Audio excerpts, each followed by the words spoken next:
సంగారెడ్డి జిల్లా అమీన్పూర్ మండలం పటేల్గూడలో అక్రమ కట్టడాలను అధికారులు కూల్చివేశారు. ప్రత్యేక అధికారి రాజ్ కుమార్ ఆధ్వర్యంలో పోలీసులు భద్రతా సహాయంతో ఎటువంటి అనుమతులు లేకుండా నిర్మించిన ఓ వెంచర్లో 6 ఇళ్లను పాక్షికంగా అధికారులు కూల్చివేశారు.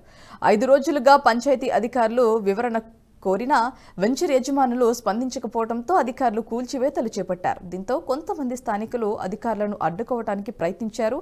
పోలీసులు వారిని నిలువరించారు. అక్రమ లేఅవుట్ల పైన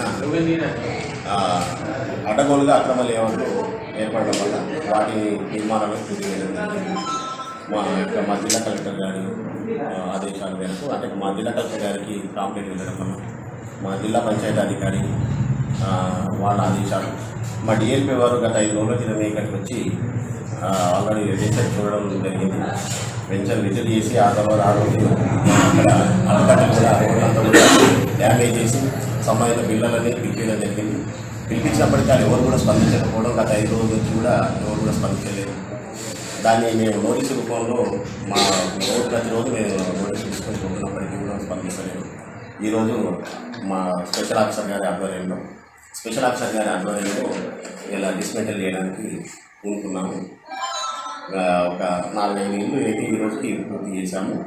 ఇక రాబోయే కాలంలో కూడా అక్రమ వెంచర్లను కూడా ఎట్టి పరిస్థితులు ప్రోత్సహించాము.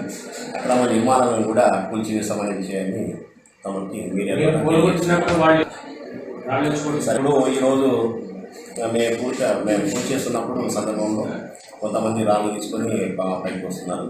దాన్ని కూడా ఇన్ ఫ్యూచర్లో కూడా మేము అటువంటిది రాకుండా ముందస్తుగానే మా పై అధికారులకు మా ఎంపీఓ గారు కానీ పోలీసు రక్షణ తీసుకొని రెవెన్యూ వాళ్ళ రక్షణ తీసుకొని మేము ముందు వెళ్ళామనే విషయాన్ని కూడా తెలియజేస్తాం. ఈ లేఅవుట్ అక్కడ మేము విజిట్ చేసినప్పుడు అయితే ఎవరు లేఅవుట్స్ అనేది మాకు చెప్పలేదు సార్. అక్కడ కాంట్రాక్టర్ల పేరు చెప్పారు తప్ప ఎవరు వెంచర్ చేసిన విషయాన్ని స్పష్టంగా ఎవరు చెప్పలేకపోతున్నారు. మా దృష్టికి వచ్చినటువంటి మాకు ఉన్నటువంటి దానిలో Rajarajeshwari survey number 159 Maruti Nagar layout అని అది 219 అదొకటి.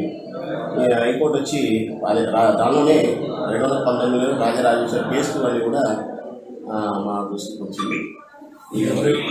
మా జిల్లా పట్టేదారుల దగ్గర కొన్నాము అన్న విషయాన్ని గుర్తు చేస్తున్నారు తప్ప కానీ పలానా వ్యక్తి వెంచర్ చేశారని. కాబట్టి దయచేసి మేము ముందస్తుగా ఇప్పుడు ఇంతకుముందు కూడా నేను తెలియజేసేది ఒకటే, వెంచర్స్ ఏమైనా ఉంటే లీగల్గా చేసుకోండి, హెచ్ఎండి అప్రూవ్ తీసుకోండి. మీరు ఏదైతే ల్యాండ్ కన్వర్షన్ చేసుకున్న తర్వాత హెచ్ఎండి అప్రూవ్ తీసుకోండి. ఆ తర్వాత గ్రామ పంచాయతీ తెలియదు 10% ల్యాండ్ గ్రామ పంచాయతీ కూడా వదలాల్సింది ఉంటుంది కాబట్టి అది కూడా వదలండి.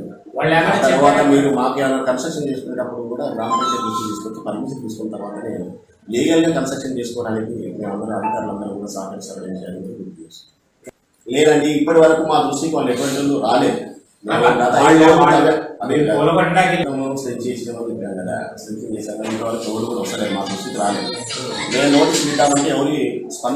ఈ వీడియో మీకు నచ్చినట్టయితే లైక్ చేయండి, 10 మందికి షేర్ చేయండి. అలాగే కామెంట్ల రూపంలో మీ అభిప్రాయాలను మాతో పంచుకోండి. Nationalist hub group of channels ను సబ్స్క్రైబ్ చేసుకుని తెలుగునాట జాతీయవాద జర్నలిజాన్ని ప్రోత్సహించండి. ఈ వీడియో కింద ఉన్న బెల్ ఐకాన్ పై క్లిక్ చేయడం మర్చిపోవద్దు.